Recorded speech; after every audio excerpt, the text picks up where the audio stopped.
মনিকার রান্নাঘরে আপনাদের সবাইকে স্বাগত। আজ আমি আপনাদের আলু দিয়ে চিকেন ঝোল আমি সেটাই দেখাবো কি করে আমি রান্না করছি। আশা করি ভিডিওটি ভালো লাগবে।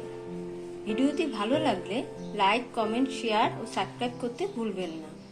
আসুন দেখে নেওয়া যাক কিভাবে আমি তৈরি করছি আলু চিকেনের ঝোল। এখানে আমি গোটা মুরগি 2 কেজি সাইজের আমি নিয়েছি। 5 থেকে 6টা আমি আলুকে মাঝ বরাবর আমি কেটে নিয়েছি। এবার এগুলিকে আমি তেলে ভেজে নেব। কড়াইতে বেশ কিছুটা আমি একটা সাদা তেল দিয়েছি। আগে আলুগুলি আমি ভেজে নেব।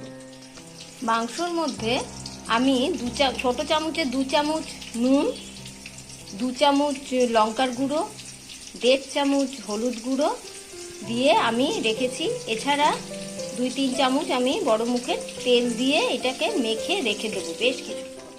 আমি এখানে 4 থেকে 5টা মিডিয়াম সাইজের পেঁয়াজ কুচিয়ে নিয়েছি, 1.5 খানা রসুন নিয়েছি,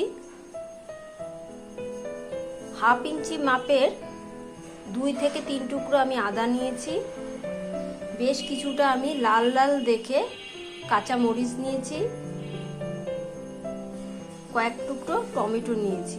আমি যে আদা, রসুন, কাঁচা লঙ্কা, টমেটো, সামান্য একটু পেঁয়াজ ও সাথে বেশ 4-5টা আমি গোটা শুকনো লঙ্কা জলে ভিজিয়ে রেখেছিলাম, এগুলি আমি মিক্সিতে পেস্টিং করে 1/2 কাপ মতো সরষের তেল নিয়েছি ও সাথে 2-3টে তেজপাতা, 2-3টে দারচিনি, 3-4টে এলাচ ও কয়েকটা লবঙ্গ আমি দিয়ে দিলাম।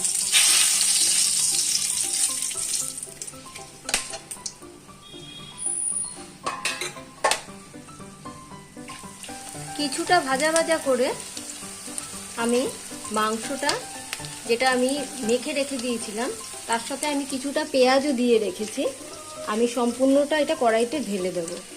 এরপর কয়েক টুকরো টমেটো আমি দিয়ে দেব, দিয়ে আবারও নাড়তে থাকবো। আর এইটা হাই ফ্লেমে আমি এটা করতে থাকবো। এরপর বেটে রাখা মিক্সিতে পেস্ট করে রাখা মশলাটা আমি দিয়ে দিলাম এখানে, দিয়ে আবারও আমি নাড়তে থাকবো। এইবার 2 চামচ আমি দই দিয়ে দেব।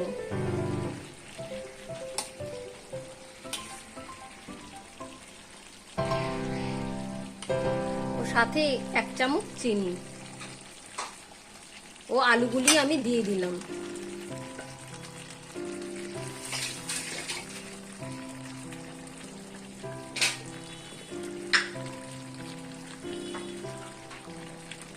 মিষ্টিটা আপনার সুবিধা অনুযায়ী দিয়ে নেবেন, 1 চামচ যদি দিতে চান আপনি দিতে পারেন। এবারে আমি সামান্য জল দিয়ে আমি ঢেকে রেখে দেবো।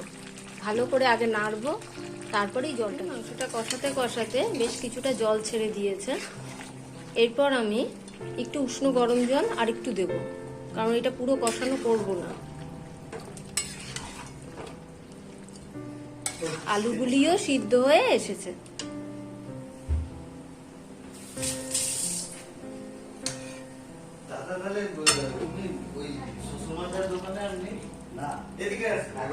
গরম জলটা আমার দেওয়া হয়ে গেল। আমার মাংসটা পুরো রেডি হয়ে গেছে।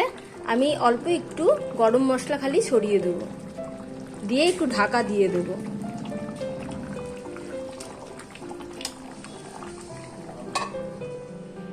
বাটিতে আমি এটা সার্ভ করে দিলাম।